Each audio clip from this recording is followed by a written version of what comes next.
주님께서 여러분과 함께 마르코가 전한 거룩한 복음입니다.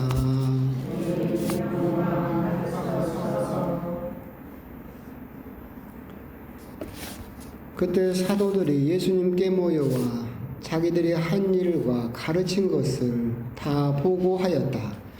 그러자 예수님께서 그들에게 너희는 따로 외딴 곳으로 가서 좀 쉬어라 하고 말씀하셨다. 오고 가는 사람들이 너무 많아 음식을 먹을 겨를조차 없었던 것이다. 그래서 그들은 따로 배를 타고 외딴 곳으로 떠나갔다. 그러자 많은 사람이 그들이 떠나는 것을 보고 모든 고을에서 나와 육로로 함께 달려가 그들보다 먼저 그곳에 다다랐다. 예수님께서는 배에서 내리시어 많은 군중을 보시고 가엾은 마음이 드셨다. 그들이 목자 없는 양들 같았기 때문이다. 그래서 그들에게 많은 것을 가르쳐 주기 시작하셨다. 주님의 말씀입니다. 그리스도님 찬양합니다. 참 예수님. 오늘은 연중제 16주일이면서 또 해년마다 또 이맘때죠. 장마와 또 폭염 사이에 또 이 시기에 또 가장 고생하고 있는 농민들을 특별히 기억하는 농민주일이기도 합니다. 성당 이제 오셔서 아까 오후에 작업이 끝나서 벽에 보시면 한국 순교 성인들을 20분을 선정을 해서 이렇게 걸었습니다. 맨날 신부가 한국 순교 성인들에 대해서 관심 좀 가지십시오 말만 하고 제가 가르쳐 주지 않으면 또 여러분 금방 잊어버려서 잊지 말라고 20분을 저의 명작인 십자가의 길 14차를 떼어내고 걸었습니다. 그래서 미사 오실 때 이렇게 한 번씩 두 번씩 꼭 이렇게 성인들의 삶에 대해서도 한 번씩 또 보셨으면 좋겠습니다. 오늘 복음은 또 이맘때쯤 되면 우리들은 또 휴가를 가고 또 여름에 대해서 그런 시간들을 갖죠. 그래서 오늘 복음은 또 특별히 항상 이맘때가 되면 예수님께서 우리들에게 건네시는 말씀, 외딴 곳으로 가서 좀 쉬자라는 말씀에 대해서 오늘 좀 묵상해 보셨으면 좋겠습니다. 이제 우리나라는 일제시대를 거치고 6.25를 거치고 하면서 너무나 선진국이었던 나라가 한순간에 망해서 맨 땅에서 다시 나라를 세워야 됐죠. 그래서 우리 부모님 세대 때는 잘 살아보세가 슬로건이었죠. 잘 살아보세 해가지고 열심히 살았습니다. 어떻게 사는 것이 잘 사는 것인가 라는 것에 대한 고민은 할 겨를도 없이 그냥 잘 살아보자 라고 해서 경제발전을 이루고 지금과 같은 세계 선진국이 되었습니다. 그러다 보니까 이렇게 계속해서 그 잘 살아보자 슬로건에 따라오는 것이 하면 된다. 안 돼도 되게 하라.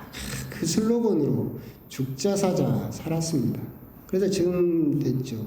근데 이제 재밌는 것은 그렇게 사셨던 우리 부모님이나 우리 어르신들 세대는 그게 됐던 이유가 뭐냐면 물론 열심히 노력하셨지만 우리나라에서 처음 해봤죠.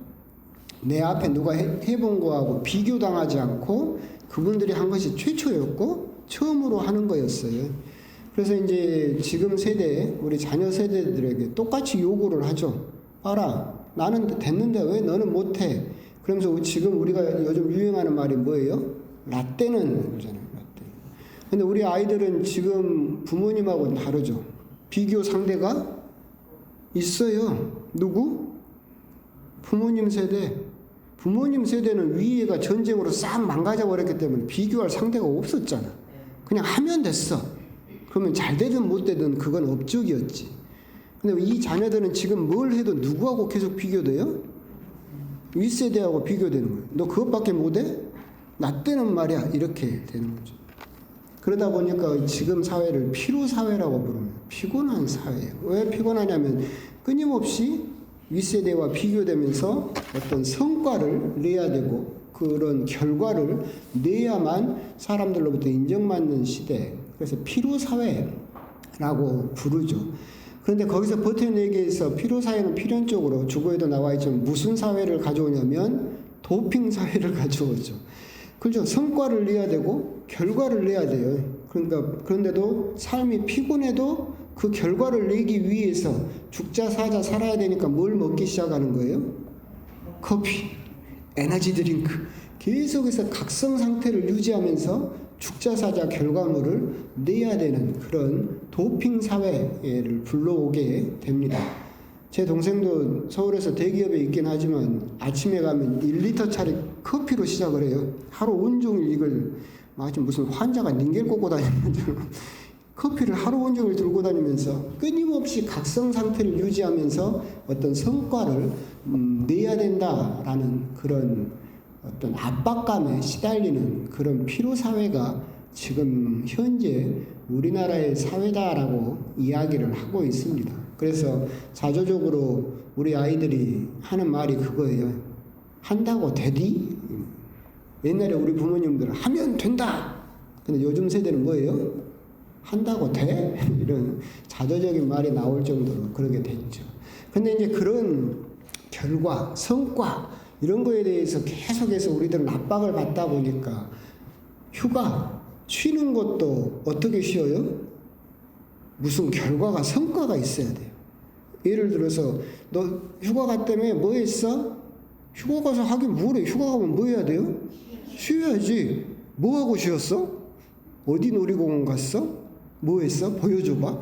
끊임없는 그 결과물을 우리들은 요구를 하고 휴가나 쉬러 갔어도 뭔가가 그럴듯하게 결과물이 나와야만 그래도 뭔가 휴가를 잘 보낸 것 같다. 그냥 뭐 팍 늘어져가지고 아무것도 안 하고 쉬다 오면 시간을 버린 것 같고 낭비한 것처럼 그렇게 생각이 들죠. 그렇기 때문에 우리나라 사람들은 휴가만 가면 뭘 해요? 사진 찍어요. 남겨야 될 거예요. 옛날에 제가 이제 로마 유학이 가 있을 때 그때 우남동 신자분들이 이제 로마로 성지순례를 왔어요. 저도 보고 그런다고. 제가 이제 그분들 성지순례 가는데 안내는 안 하고 따라다녀 봤어요. 아침 6시인가 언젠가 저 버스를 타요. 타세요. 타. 그럼 쫙 가가지고 아침밥도 먹고 그 다음에 딱 내리면 뭐 하냐면 자 여기는 성 베드로 성당입니다. 주어진 시간 30분입니다. 몇 시까지 버스 타세요. 그러면 막 내려가지고 줄 서서 성당 들어가서 뭐 하기 시작해요? 막 사진을 쫙 찍어. 시간 봐서 딱 버스 타. 갖고 버스 타서 뭘 봐요? 사진을 봐. 아니 들어가서 보라고 관광지에다 보내놨더니 관광지 가서 보는 게 아니라 관광지에서 뭔만 해요? 사진만 찍어. 가고 실제로 그 관광지는 어디서 봐요? 버스에서 사진 찍어. 그런 데도 있었어? 나는 못 봤네. 이러고.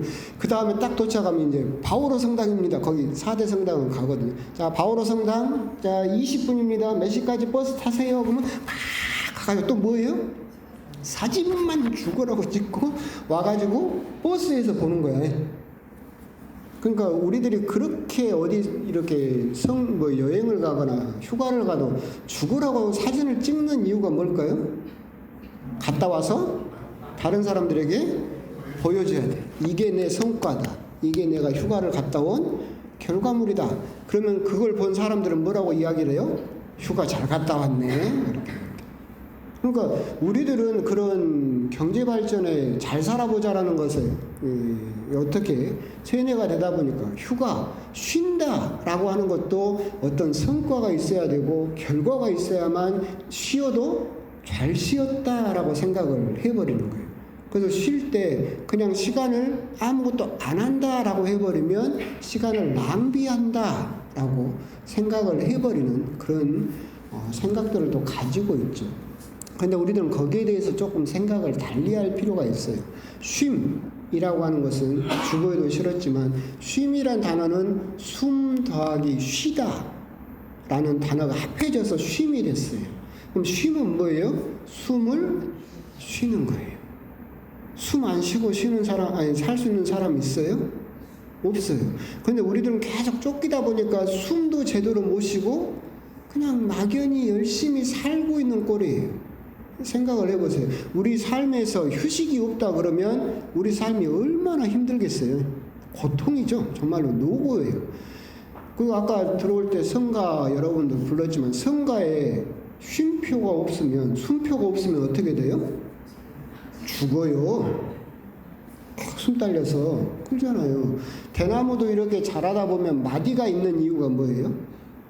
그래야 안 부러져요. 대나무가 마디도 없이 그냥 쭉 자라기만 해버리면 안이 비어있기 때문에 바람이 불면 쪼개져서 부러져 버리죠. 근데 마디를 짚고 쭉 잠시 멈춰서 숨을 쉬는, 숨을 돌리는 휴식 기간을 가졌기 때문에 다시 자라서 그렇게 바람이 불어도 부러지지 않을 수 있죠.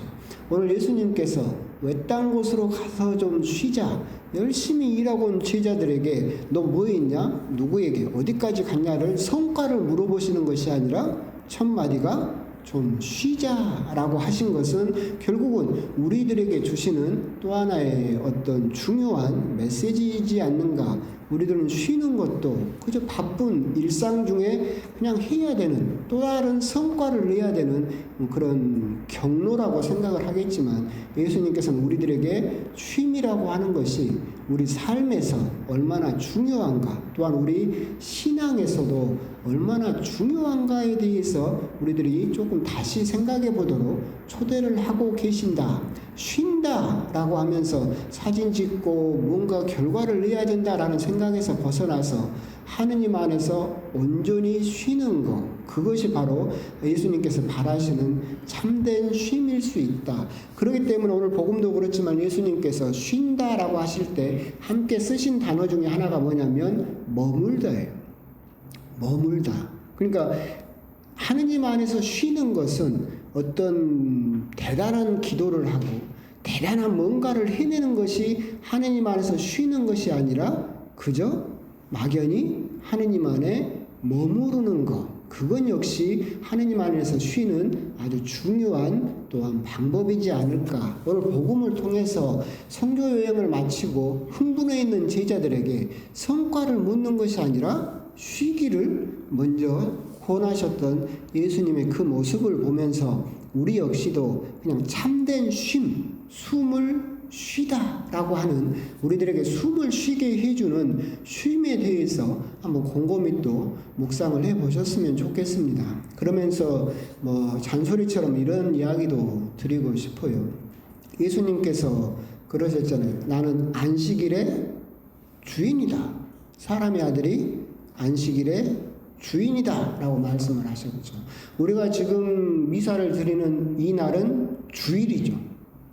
주일은 무슨 말이에요? 주님의 날이에요. 그럼 이 날의 주인이 누구란 뜻이에요? 주님이란 뜻이에요. 우리들은 그 의미가 여러 의미가 있겠지만 쉼과 연관돼서 우리들은 그렇게 생각해 볼 수도 있어요. 결국 이 날의 주인은 누구예요? 주님이에요. 그렇죠? 걱정은 주인이 하는 거예요? 종이 하는 거예요? 주인이 해야지. 아니, 내 것도 아닌데 종이 뭐 한다고 걱정한대요? 걱정은 누가 해야 돼요? 주인이 해야지. 그럼 이 날이 누구 날이라고? 주님의 날이라며. 이 날의 주인이 누구라고? 하느님이라며. 그러면 걱정은 누가 해야 돼요? 하느님이 해야지. 왜 주일에까지 여러분들이 그 걱정을 붙잡고 매달려가지고 그 시간들을 또한 허비하고 있는가?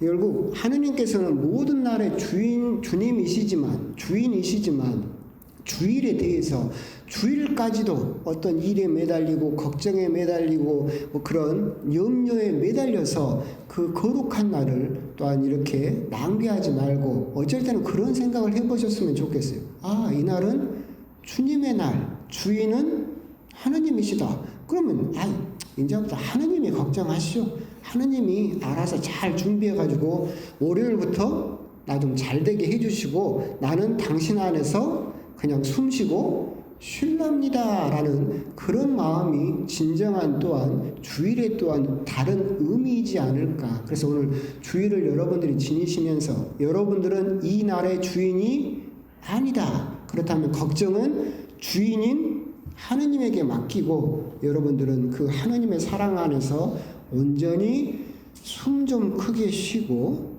그렇게 쉬는 날, 그날이 바로 주일이다라고 하는 것, 그런 의미도 더불어서 쉼에 대해서 한번 곰곰이 또 묵상을 해 보셨으면 좋겠습니다. 아멘.